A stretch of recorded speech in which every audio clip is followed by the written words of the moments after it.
Good morning, Queens. It's not even 8 AM. We just dropped Big Sis off at nursery, didn't we? Loads of you have asked me to talk about sleep training. I want to preface this by saying I think sleep training is like totally up to the parent, what they're comfortable with, and also I think every single child's different. Jay, who I've worked with, actually said something really interesting to me, that she's not a massive believer in like sleep guides, which I think makes sense because each child is so different. Do you know what I mean? There's not, unfortunately, a textbook when you have children on how to get them to sleep. With Barnaby, he's gone from probably waking up about 6 times a night, how cute's this jumper, by the way, to sleeping all the way through. Last night, to be fair, he did wake up once at 11, but compared to 6 times a night, I will absolutely take that. I was going to put some makeup on for this, but I've got a fractured ankle. I'm on my, like, literally final straw before Ben gets back. And he's really annoying me, so I've locked him. How do you know if it's recording it? It's got the red. Yeah. Hey guys, welcome to my YouTube channel. I feel like I love it. It like heals like a part of my little 12-year-old heart. You know what I mean? Did you ever do it when you were younger? Yeah, and I made one. Never made fun of me at school. Yeah, same. And I made mine, and I used a different name, and they still found it. Yeah, me too. And they'd like screenshot it and print pictures out on the printer at school and put them up on the wall. That's really mean. It was really mean. So I thought Maisie had a good perspective on sleep training. We were literally just talking about it in the kitchen. So explain your circumstances with sleep. With sleep, I never slept train Elsie. But Elsie was a really good sleeper. Oh, she was. Amazing. Okay, yeah, we'll go back to I used to watch Maisie's videos before I even made TikToks. Your videos used to come up and she'd be like 8 weeks old and she'd sleep like...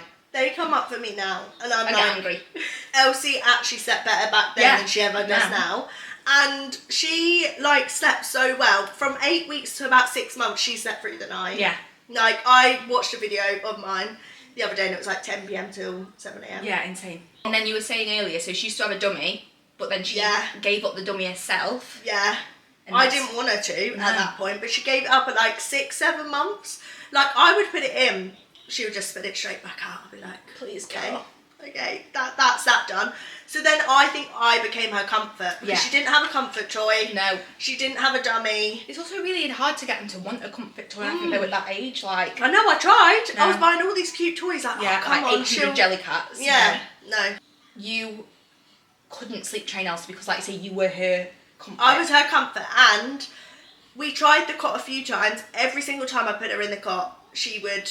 like physically throw up, like talk about being dramatic. She don't know where she gets it from. So I was like, well, I'm not going to put her in the cot, like I'm not going to do something that makes her sick. So I literally couldn't do anything. You know, like when they would say, put them in a crib and let them fuss. Yeah, or like, it's not, that's not fussing, that's like full on. Yeah, and Elsie never fussed. No, she would like be 0 to 100, so she wouldn't like go in the cot and then be like, whinge a bit, yeah. That's fine, like I would have just like... Yeah, like Barnaby just where it's like, oh, I can just make him a quick bottle, like they're not hysterical. 0 to 100 and then throw up. But I do think the younger you do it, the easier it is, as cruel as that sounds. Yes, and I basically, when she was about 9 months, I was like, she knows too much. Yeah. Like, I can't do it. She'll like hate me forever. But if you had your time again, I think with the next baby, it's hard to tell because you don't know what the temperature. I don't think Elsie could have ever been sleep trained, and that's important for people to know because I felt like back then people were telling me like, oh, all you have to do is like pat their bum, or all you have to do. Or they'd be like, oh, the chair method, and you're like, no, you don't understand. She's projectile vomiting. No, I even tried the chair method once when I was desperate and I had to put a sheet of tarpaulin on the floor because I knew that she would like throw up. And like I was sat like maybe a metre away and she just wouldn't have it. No. And you feel like these people are telling you, just do this and then they'll sleep. And I was or like, it's when like someone would message and be like, have you tried white noise? And you're like, have I tried white noise? Have I tried white noise? Toddler sleep I think is harder than baby sleep. Like the 18 post 1 year mark where they can start standing up in their cot or like screaming or they start shouting. You said like you have to redo it. Yeah, like sometimes if they like regress. So Penelope I slept trained and then again at 18 months she went back again. But she used to wake up for a dummy. So and then I got rid of the dummy. And like truthfully you can't sleep train a baby if they're poorly. Like no, they just won't have it. But at this age, you don't know whether they're poorly or teething. Like it's just constant. So because I do, The thing that I The only way that I had heard to sleep train at first was the cry out method. Yeah, the Ferber method. Yeah. Which is basically the cry out method. See, I don't think the Ferber method, it is crying, but you go in and out. But sometimes I think that makes the kid worse because they get confused. Does that make sense? So and then they're like, they can see you, so they want you come in and like you're only allowed to go in for like a minute max, and then they get angrier because they're like, why are you coming in and going out again? Yeah. So I actually think sometimes advert. Sorry guys. The Ferber method. So you. Yeah. So you do like time intervals, so you'll do like 2 minutes, 3 minutes, 4 minutes, but the baby gets more angry. I tell you what is a good method, I think, which is what I did with Barnaby when he was a little bit younger, is the pick up, put down method. I had so many people recommend Yeah, so like you pick them up, you get them drowsy, and then you put them down, and then if they wake again, you go straight back in. So you're never ever leaving them to cry, but they're gonna go, why have you put me down? Do you get me? Yeah, you have to have a lot of patience, though. Do you not And think? I say that to people, like with like the patting the bum and the pick up, put down, it's going to take you 2 hours sometimes to get them to sleep. Whereas truthfully, if you do the interval method, it's going to take half an hour. Because even with her, even though I didn't sleep train, I still had to like lie with her for an hour to get to sleep each night. But then Penelope now, at her age, because she was sleep trained, and to be fair, with me being in mine, it wouldn't be possible for me to lie with her. I just put her in bed and she just goes to sleep. The thing is, you didn't really have like the option. It was only you. Whereas I had the option, Yeah. if I was going a bit crazy and Elsie was crying for too long, I could go Or to you Charlie. know when you come back downstairs that your tea's ready and you've not got to clean up, or... Yeah, exactly. Like, I think, like, you know why I think, oh my God, I've got to come downstairs, even more so now I think I've got to get up. Maybe, and some nights, Barnaby will go down first, some nights, it totally depends. Like, there's no set routine, really. But I used to be like insane as well, like I used to think she should just nap at the same time every day, and that's just not possible. See, I didn't even know routine. No. I did not know routine. But I didn't research into it enough. That's another thing I do with another baby. Probably like I didn't even know. But I think I what don't a wake really window like. was at first. No, I didn't. No, I didn't even know it was a thing. And then this is a really satisfying video, by the way. I told you, But I think some people that are a bit too caught up on routines really struggle then to go out the house. Yeah. Because no, that was like me with want to Penelope. stick. Like I'd be like, she needs a 2-hour nap, and then as well, if you're like, no, you need to nap between this time and this time, they'd wake up and you'd get cross, and that's just not fair. Whereas I was just out all the time. She napped whenever she wanted. Which is, I think, the better way to be. You know, Olivia, she like trained the kids to sleep in the pram. Yeah. That's genius. If you're out a lot, that's genius. That is really good. But I also think a massive thing is there's a big difference, like you just said, between them hysterically crying and binging. I'm going to answer my little Q&A later. I haven't actually read what the questions are, so I'll do that tonight when the kids are in bed. But it's good to have your perspective on it, because we were just saying in the kitchen, like, I can appreciate if you haven't got a child with a temperament that you can sleep train.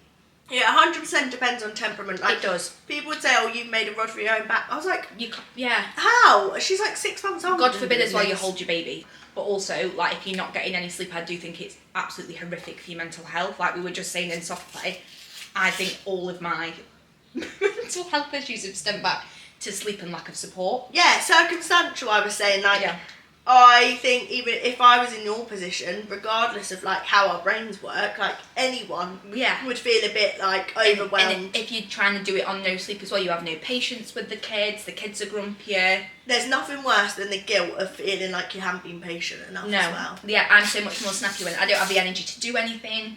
And I used to say like, oh, I could never sleep train, but actually, like reflecting back now, it is just, maybe I couldn't, but actually, like I would have had I not. But it's also totally okay if you don't want to either. Like I don't like the idea that people feel pressured. You should never do something if you're not comfortable with it either. Yeah. Like, don't feel if you're trying to do it and you do the first night and it makes you like upset and cry, like that's not the thing for you. But you've got to choose, I suppose, between what you want to do. Sorry, right, guys. We're going to enjoy this drawing video now. I won't lie. But I'll answer the questions later. End of the day, guys. Sorry, still got my loop earplugs in. Oh, this foot is getting to me. Anyway, let's chat through your sleep questions. Hopefully that chat with Maisie was helpful as well. Like we were talking about earlier, I think with sleep training, you've got to know what your like limits are, I suppose. Some people's baby's temperament can happily put them down in a cot and let them whinge. Some people can't. Barnaby is probably somewhere in the middle. Penelope is like very stoic. She as a child could be sleep trained, she'd just whinge, she would never like hysterically cry. And Barnaby needs a little bit more like cuddling and stuff to get to sleep. So, current routine, In the day, we don't have like a set time. Sorry, I've been scratched on my arm and I'm absolutely covered in psoriasis and it's horrific. Jay has come out with an app. It's going to be in the App Store some point this week, I think. So as soon as it is, we said we'll do a live together. So I'll obviously post on my Instagram when that is available too. So with that, you just say what time the baby's napped and it gives you the like next nap time, which I find really helpful. I didn't really want to be like tied down to a routine. I think it's quite hard as well when you've got two, but that just helps in terms of like knowing when to put them down for naps instead of waiting for them to like start crying and them get overtired and be hard to put down. When Barnaby was like 4 months, I did the pick up put down method, so he got quite used to like self-settling to sleep a little bit. Now it was more the wake ups in the night that I wanted to address, and I think the reason he was waking up in the night wasn't because he couldn't self-settle, it was because he was so overtired. So I think it's just making sure they're getting enough daytime sleep, truthfully. That means sometimes like trying to get them to have longer naps and things like that. Mainly the bum patting method, but some nights when I've got it right, I've literally been able to put him down and not have to pat his bum. So I've popped him down after feeding him in his rocking chair at whatever time the app tells me to, and then left him for like 5 minutes. Sometimes he won't even whinge, sometimes he'll be chattering. Once he starts whinging, I'll go in, reassure him. Barnaby has a dummy, which I think is really helpful. Obviously not all babies take him, which then he pops in his mouth himself. Sometimes he just needs a bit of a bum pat and then put him back down. You then up back to 10 minutes and then to 15 minutes. I don't think we've ever got over 10 minutes, to be honest.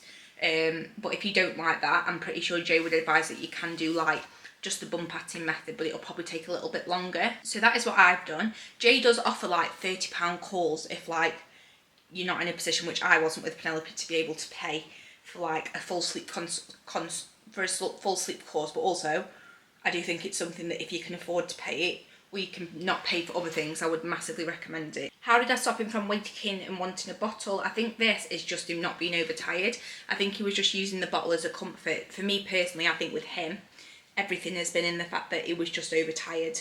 What methods have you tried? Obviously spoke about that just, and how long did it take to resettle? Like I say, I don't think it's ever taken him more than like the 15 minutes in total to get off to sleep when we do the in and out the room thing. At what age do babies start doing longer naps? 4.5 months and catnapping. I think this is just a 4-month sleep regression. I think with that you have to just try and resettle them, which is really frustrating, but sometimes it works, sometimes it doesn't. But obviously they change like their sleep cycles, don't they, once they hit 4 months, so that'll be that. How do you teach yourself settle without cry out? I think just having some sort of comfort, so either like a bum pat, a dummy really helps. Lots of people asking about how to stop them waking for bottles. I think it is all just daytime sleep. Daily routine for settling and not getting them woken up by their siblings. This is so hard. I think you sometimes, like I've seen, that you can get like blink cameras and stuff in the living room, which I would probably like to get, to be fair, but I always try and just put something on the telly for P when I'm putting him down, or she'll go into Tony's box in his room. But bedtime routine, she does often come in and out of the room, which is sometimes very frustrating. But yeah, that is something that's been really hard with having two, I think. People are asking about like the routine and stuff. Like I say, we haven't really followed a routine, and it being flexible. Like some of his naps will be in the car, some will be on a walk. I try and get him to have at least one of his naps in his car if I can, but some days obviously that isn't possible. Tips on getting a toddler to stay asleep past 5-6 a.m. So this is what I'm still dealing with now, which is why I'm quite tired. So tonight I'm trying to put her for this next week down a lot earlier because I think she's just so overtired.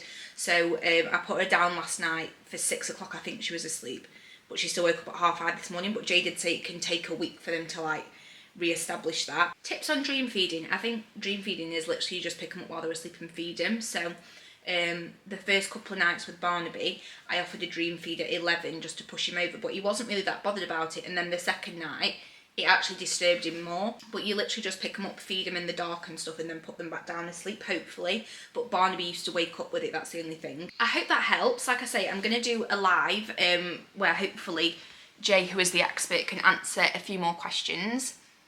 But yeah, hopefully it was interesting hearing what Maisie had to say. Sorry this has been like in all 3 parts of the day. It's just finding the time to do it, isn't it? So let me know what you'd like next week's talking topic to be. I am really feeling a little bit down, I won't lie, but yeah, goodbye.